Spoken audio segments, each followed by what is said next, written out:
Thank you, thank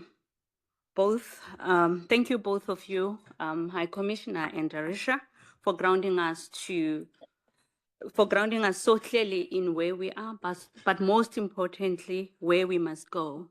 Ambitions is what set this journey in motion 77 years ago with the Universal Declaration of Human Rights. Now we must ensure that this declaration remains fit for purpose in the world shaped by rapidly evolving rights, respecting technologies. There could be no better person to tell us more about the moral, the political, and technological crossroads that will define the future of rights than Sam Gregory, the Executive Director of Witness. Sam is an internationally recognized award-winning technologist, researcher, and human rights advocate, and an expert on smartphone witnessing, human rights work using video and technology, deepfakes, media authenticity, and generative AI. He will deliver today's keynote address on the rights in the digital age. Please welcome Sam Gregory. Sam, the floor is yours. Thank you. Thank you, Chair, and thanks to the Office of the High Commissioner for inviting me to RightsX. It's an honor to be here on International Human Rights Day. Today, I'm going to focus on how we fortify rights, trust, and truth amid the profound changes wrought by artificial intelligence. I'll ground this in the work of my organization, Witness, has done in the last 7 years on how we shape the emerging generative AI information ecosystem to meet the needs and demands of both human rights values and human rights defenders. I'll ask this question: how must human rights defenders engage and shape the transition to an AI-mediated information world? First, I'll talk about the world we live in now, awash with social media and digital communication. Then I'll focus on the ways AI reflects or amplifies a number of existing dynamics, challenges, and opportunities. And finally, I'll outline an agenda for nuanced action to protect rights and rights activism in the context of generative AI. Let me start with an insight into the complexity we're entering with generative AI evidence, trust, and truth. It comes from the work of the Witness Deepfakes Rapid Response Force. It's a global mechanism for forensic analysis of suspected deepfakes in high-stakes human rights and political contexts. The force connects volunteer experts from leading companies and research institutions with frontline journalists, fact-checkers, and human rights defenders. It investigates both real deepfakes and, crucially, also false claims used to deny reality. And this is how complicated the footage of a prison being bombed circulating within a coordinated influence campaign. It's synchronized audio and video of a fictional protester self-incriminating in a violent act, despite AI labels many believed it was real. It's a likely real audio conversation calling for an attack on civilians, later denied as a deepfake, and hard to authenticate either way because detection tools often fail globally.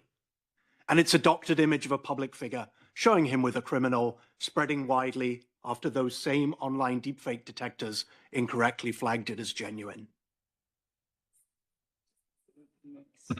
Oh, is it? Oh, get connected. Great. Sorry about that. The force is a reflection of a changing world, one where it's increasingly hard to discern reality from falsehood. To contextualize where my observations come from today, and since you may not be familiar with the work of Witness, the force is just one part of our core work, helping journalists and human rights defenders to use video and technology and defending the ability to show the visual truth of human rights violations and secure accountability. We do this work in 3 ways. Firstly, directly supporting defenders and journalists to use video and technology to defend their rights, increasingly adapted to an AI-driven world. Secondly, ensuring that the best ways to defend reality reach millions worldwide. And finally, fighting to shape technological infrastructure so it works for human rights defenders rather than hinders or harms them. It's work that covers many issues: land rights struggles in Latin America, efforts to document war crimes in the Middle East, and monitor police violence in North America and Africa, and help defenders worldwide discern real from deepfaked. And I want to emphasize, because I think we need to be human-centered when we talk about technology, this work is technology-enabled, but fundamentally it's not about technology. It's about new mechanisms for securing our rights, exposing violence, and seeking justice. As Ta-Nehisi Coates, the American author, reminded us about police violence against Black lives in the USA, the violence isn't new, the cameras are new. Yet we're doing this in an environment where how media is made, generated, edited, distributed, and consumed is evolving rapidly.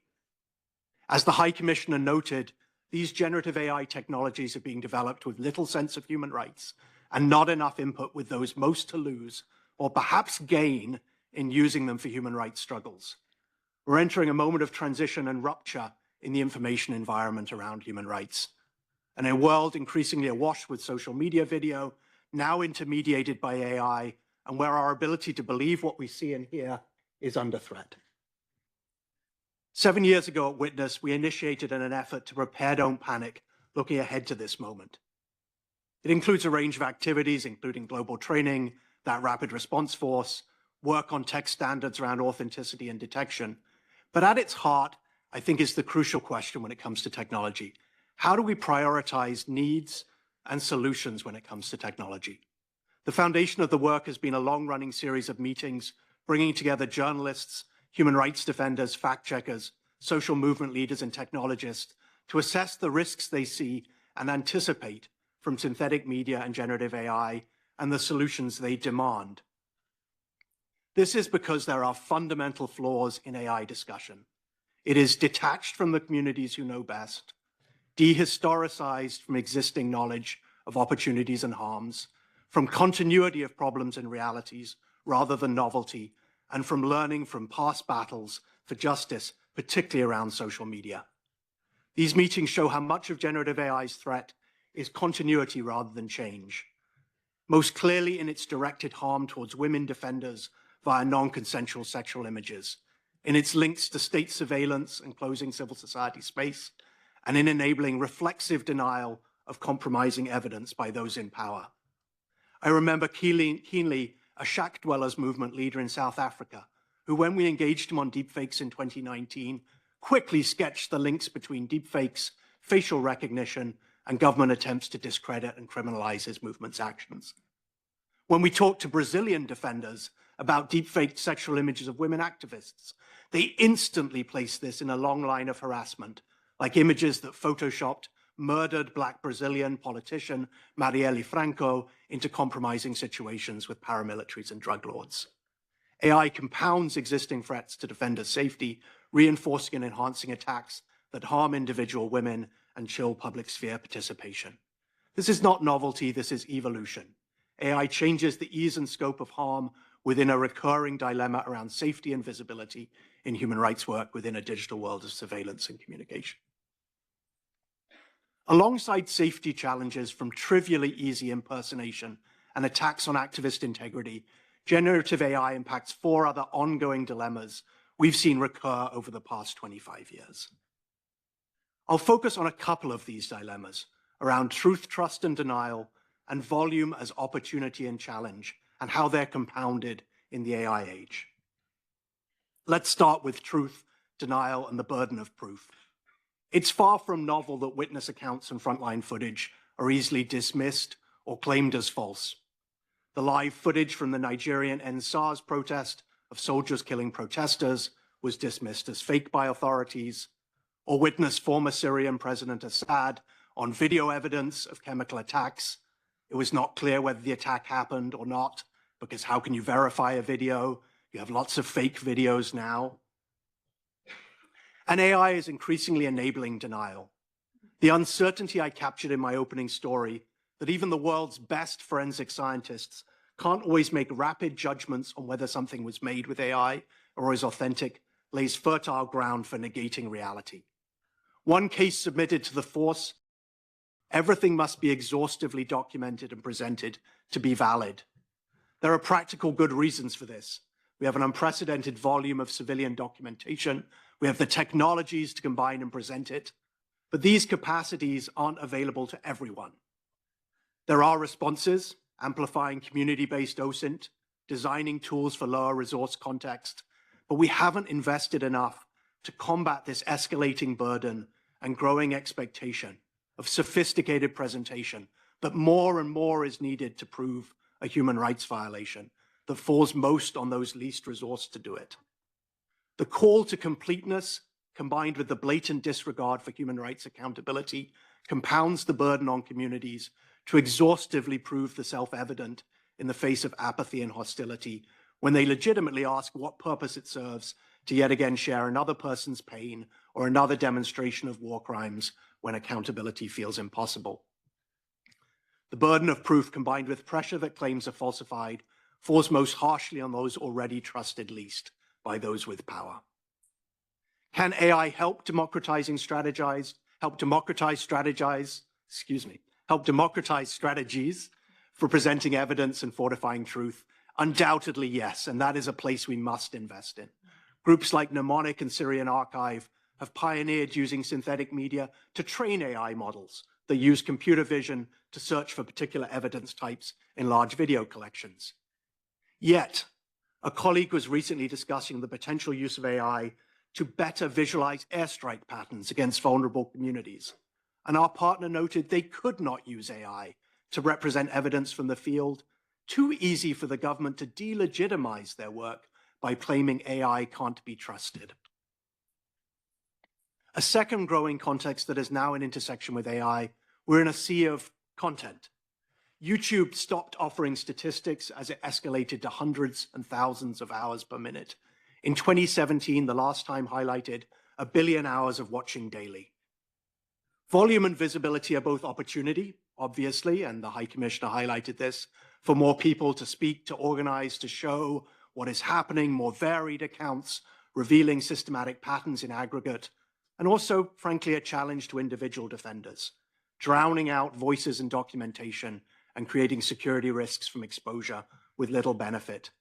Prolific video, as in the Nigerian NSARS case I mentioned earlier, or protests worldwide, provides tools not only for visibility and accountability, but also for targeting protesters and individuals. Sometimes we can make this volume work in our favor, using it to prove hidden realities. In this project from Witness, we used the relentless and pervasive videos of horrendous violence against trans and gender non-conforming individuals, shared widely online to celebrate the violence rather than judge it, to provide data on the scale of anti-trans violence absent from government statistics. But in general, volume drowns out human rights voices, and AI only makes that worse, enabling endless AI slop, endless AI content generated at volume sloshing across our information landscape. Think Shrimp Jesus in your timeline, or this AI video of a man in a mall turning into a mutated spider and then a giraffe that the excellent 404 media wryly noted when reporting on it had received tens of times more views than their entire journalistic output. At the time, 363 million views. This slop crowds out not only the everyday real, but also the critical singular human rights real. And this is only the beginning of how we encounter AI content. So let me take me back to my opening question. How do human rights defenders engage and shape this transition to an AI-mediated information world? Knowing these dilemmas, seeing how they're evolving, what should we do? What can we do? And how do we do this conscious of fundamental questions around safety, trust, information volume, and action? And very conscious of the dynamic the High Commissioner highlighted of corporate power intersecting with government power. We need to facilitate and fight for the ability of the human rights community to do 4 things. Shape AI first and foremost as proactive architects, grounded in global realities, harms, demands, and needs, and deeply rooted in history and context. Second, resist and reject AI where its impact for rights, voice, and our trust in what we see and hear are negative. Choose where we adopt and adapt to AI, and most challenging, reimagine our work to be more effective in a very different information environment. You'll note this is not a binary argument for or against AI.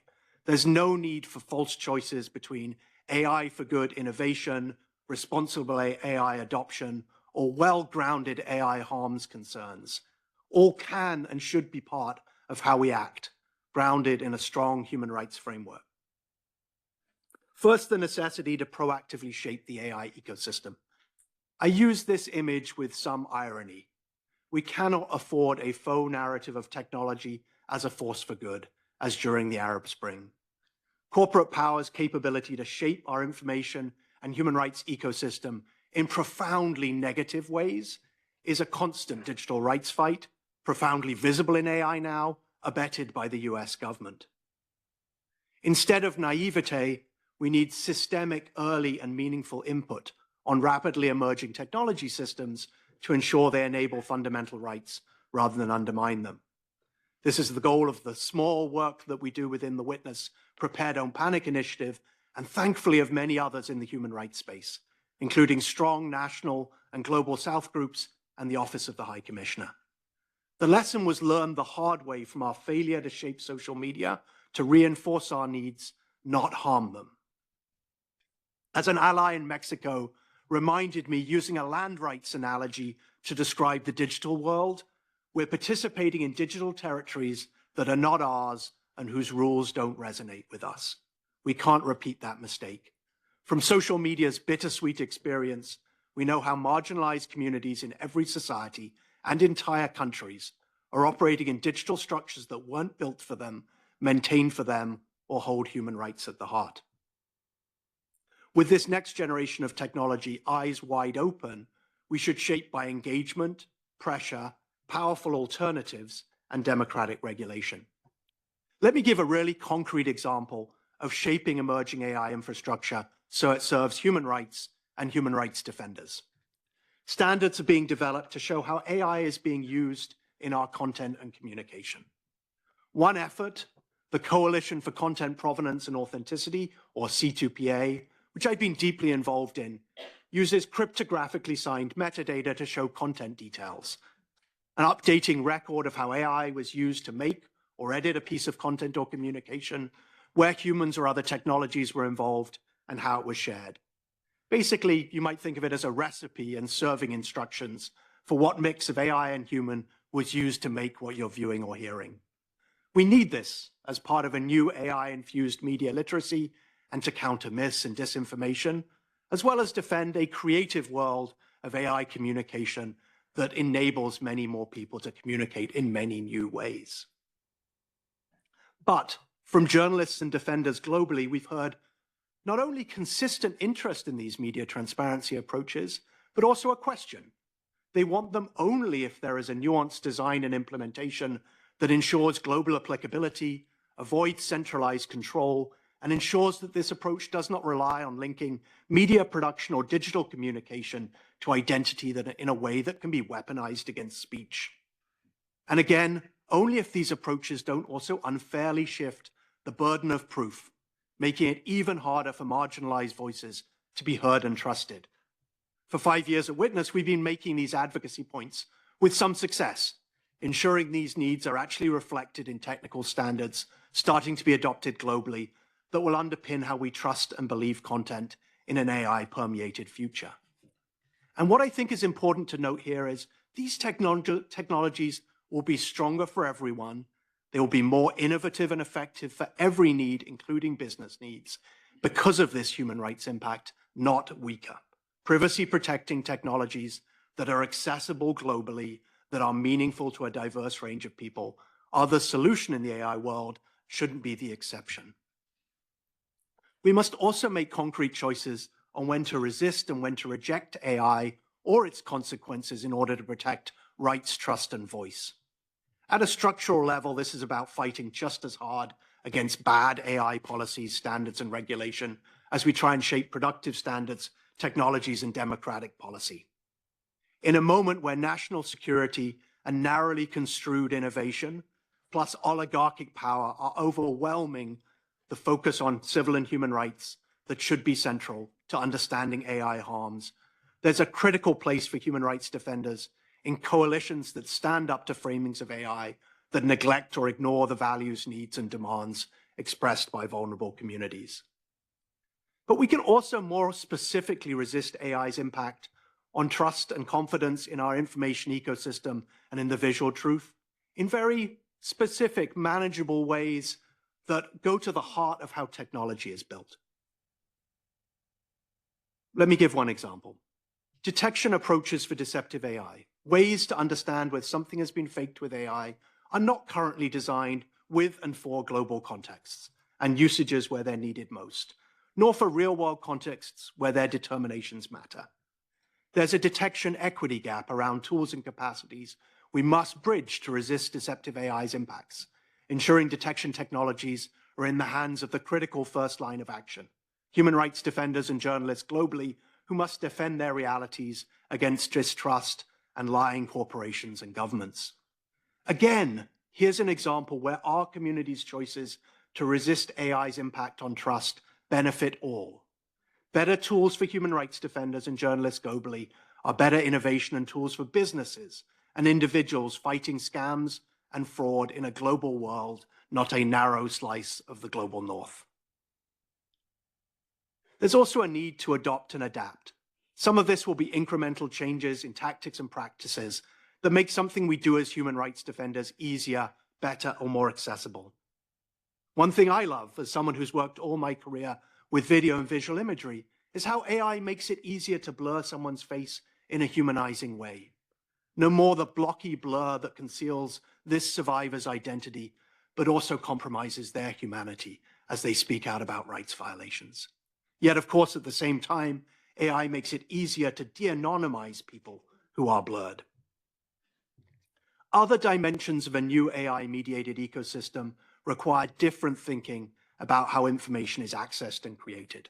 For example, Witness reaches millions of people a year with structured tip sheets, videos, and guides, like our multilingual guide on filming for evidentiary purposes. But AI destabilizes how information is accessed. Format no longer matters so much when multimodal AI can reformat information into a podcast, a video, a set of bullet points, whatever the consumer chooses. And when agentic AI and research bots mine information to create a synthesis that blurs and obscures the individual voices of human rights groups and news outlets that originally shared the information. There are powerful paradigm shifts here that human rights defenders need to be at the forefront of engaging with, not bystanders to ensure our critical information for both education and advocacy reaches people who care and will act. How do we reimagine fundamentals of human rights documentation in the age of LLMs and agents? Or take two technical trends that are already happening. On the one hand, the ease of both creating, editing, and versioning audiovisual content. On the other, the reality that content will increasingly be personalized for us. Currently, if you think about it, algorithms serve up existing content, including that mass-produced AI slop that got to 363 million views. Yet increasingly, it will be possible to create content specifically for us, made for our eyes only, bubbles and echo chambers of one. You can see the early experiments on this in the way Facebook has been serving up AI-generated content based on individuals' own feeds, exclusive to them. Our public sphere and sense of shared reality is already compromised by political polarization and algorithmic content moderation, but AI takes the risks and the potential opportunities to a different level. Can human rights advocacy and storytelling and reaching the audiences who care thrive in an environment tailored to the creation of powerful, personalized AI content that engages an individual, but does not inform or create any form of shared audience or public? I'm honestly not sure, and it worries me. Let me end with a recognition that there are no easy answers. These questions on how AI shapes our human rights information ecosystem are so interconnected with broader challenges visible to us every day, of how human rights standards are under threat, of global hypocrisy on what situations are valued and who counts, and the direct financial and reputational assault on local and global human rights organizations that we are right in the middle of. But even with that climate of gloom, I encourage us to think proactively, to prepare and act collectively, not panic, about how we can engage and shape, resist and reject, and adopt and reimagine an AI-informed and mediated information ecosystem in a way that fortifies truth, ensures rights and ensures the vibrancy and effectiveness of human rights defenders, documentation, and advocacy. And to recognize that the choices we make based on human rights strengthen technology for everyone. We must ensure this happens in a way that centers the voices and needs of people facing human rights abuses and confronting democratic failures. Their voices should be loudest in shaping the technologies and infrastructure of trust and truth in an AI era. Thank you, and I look forward to the conversation today at RightsX.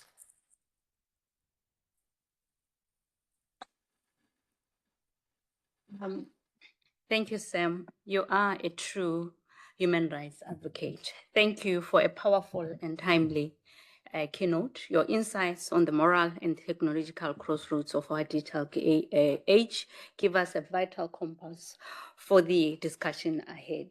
Ladies and gentlemen, I think I can have 1 minute for to take two questions from the floor and online. Please keep your questions short and focus in the interest of time, and provide your name and question, question, and organization when you take the floor. I open the floor for question. In the room?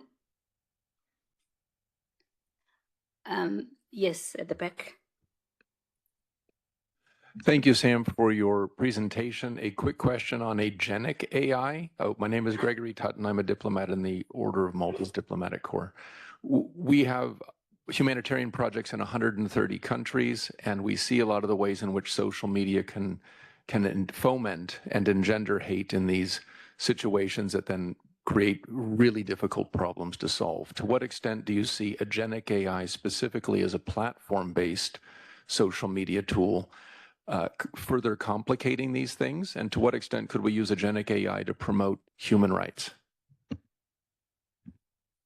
Thank you for your question. I think there are two sides to agentic AI in this context that reflect some of the dynamics I'm describing.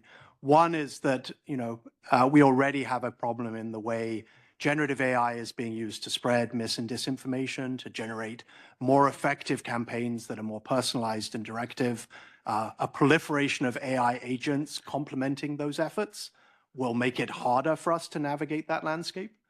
The place where there is perhaps potential, and I want to emphasize I don't see this as a binary of AI is bad or good, is in this question of how people navigate the information environment. So our ability to ask an AI agent, our own AI agent, to help us navigate the environment, to help us make sure we get information from the sources we care about, including if they're marginalized or excluded from mainstream spaces, is a potential of agents to enable that information searching that will get harder and harder in this context.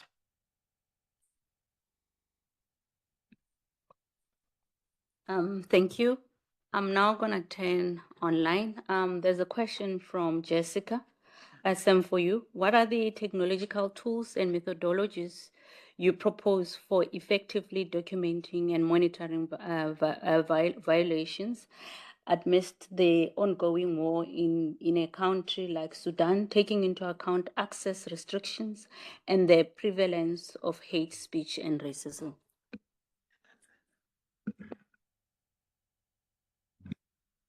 Thank you for the question, and I'll speak with humility to not being an expert on the context of Sudan in a detailed way. So I think, and this speaks to how we think about it in the context of the worker witness, is you're trying to do two things. You're trying to create reliable, effective documentation that protects individuals at a local level and is relevant for what you find to be the effective venues at a global or national level.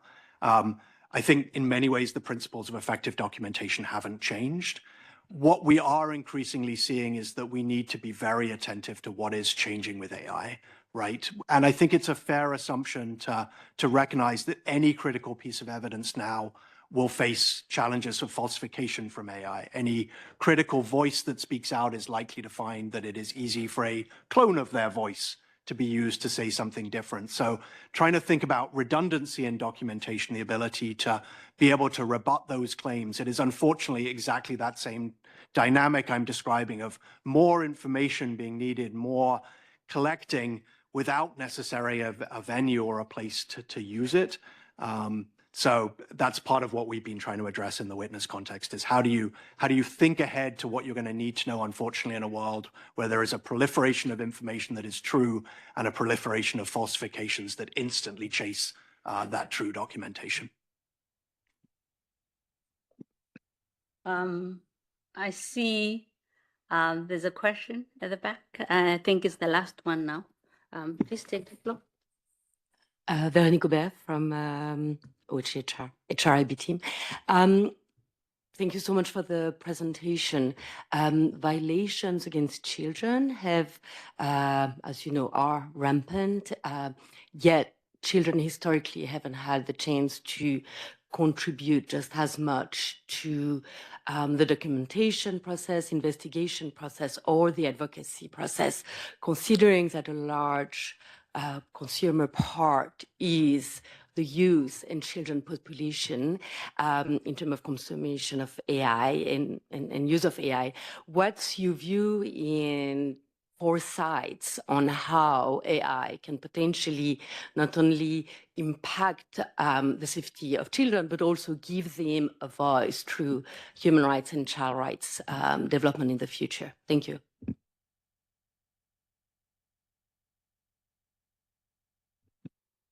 Thank you for your question. I think there's, there are very obvious harms we're seeing from AI in the child rights space, like the most visible being child sexual abuse material being created at volume. It is a huge problem for those who work in AI because there's almost an infinite capacity to create that content. So I'll use that as, unfortunately, an example of the negative side. I think there are ways we can be using AI much more effectively to gather and synthesize the voices of children in a way that doesn't reflect individual identity. I think one of the things that we see, and I want to be careful here because we're using AI as a very broad term, and I'm primarily been talking about generative AI, so I want to just note that. But the ability to synthesize data, to synthesize and ideally anonymize voices into a point of view, I think is really important. I want to just reflect one thing that I think is generalizable from your question, which is you also need to think about which human rights defenders are part of the AI policy discussion. And one thing that has become very visible to us is despite the fact that climate justice and land rights defenders have been amongst the most accustomed to dealing with some of the information problems in our current environment, and despite the fact they face some of the material impacts of AI like data centers, they're very rarely actually in the information environment discussions about AI. They're not in the places where we're deciding the infrastructure on trust and truth around AI.